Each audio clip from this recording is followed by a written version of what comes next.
আমি ছোটবেলা হারাই গেছি। আর যখনকার হারাই গেছো কোন জায়গা থেকে হারাইছো তুমি? সিলেট মাজারতে সিলেট মাজার থেকে হারাই গেছো, তখন বয়স কত তোমার? 12 বছর ছিল। আমি খেলতে খেলতে খেলতে একদম মাজায় ভিতরে গেছি গা, বা একদম জঙ্গলে বড় আমার পাই না কোনো পাই না, বা লাইট 10টা না 12টায় এক বেড়া করে তুই এখানে কি করস, ডাকা দিবি আমার লগে। আমি বলছি, চলেন যাই। আমি আর হারাই গেছি এই এলাকায়। কমলাপুরে আইছি, মুরব্বী হইয়া সুন্দর সে কুট কোন ফিন্দানো দিয়ে বেড়াতে 1 লাখ 2 লাখ কি টিয়া লইতেছে। একজন ব্যস্ত চাইছে বা এত ভালো বুঝছি, কমলাপুরতে বেঁচে যাইছে আমার একবার। ঢাকা একজনে নিয়ে আসছে, সে তোমাকে বিক্রি করে দিতে চেয়েছিল, পরে তুমি পালিয়ে আসছো। একটা বেলা করে যা বাঘ বাঘ আমি দিছি দূর। বাবা মা নাম জানি কিন্তু বাইরে এটা চিনি না। শুরু কথা বাড়িতে বাবা মা বার করতে দেয় না।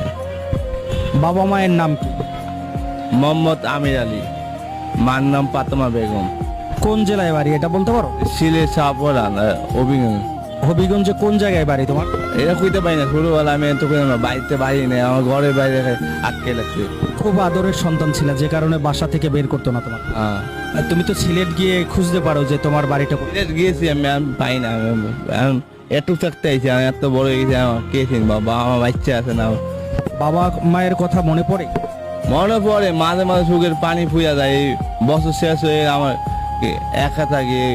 বাবা মায়ের কাছে ফিরে যেতে চাও না তুমি? চাই কিন্তু আমি আর বাবা মা না ঠিকানা পাইতেছি না। আমি টুকাইছি অনেক। তোমার বাবা কি করতো? এই এই খেলনা মোল্লা ব্যস্ত। এই আল্লাহর ফটো, নবীর ফটো, আল্লাহর নাম এই দিতে বডি বিটে লিখতে লিখতে ব্যস্ত।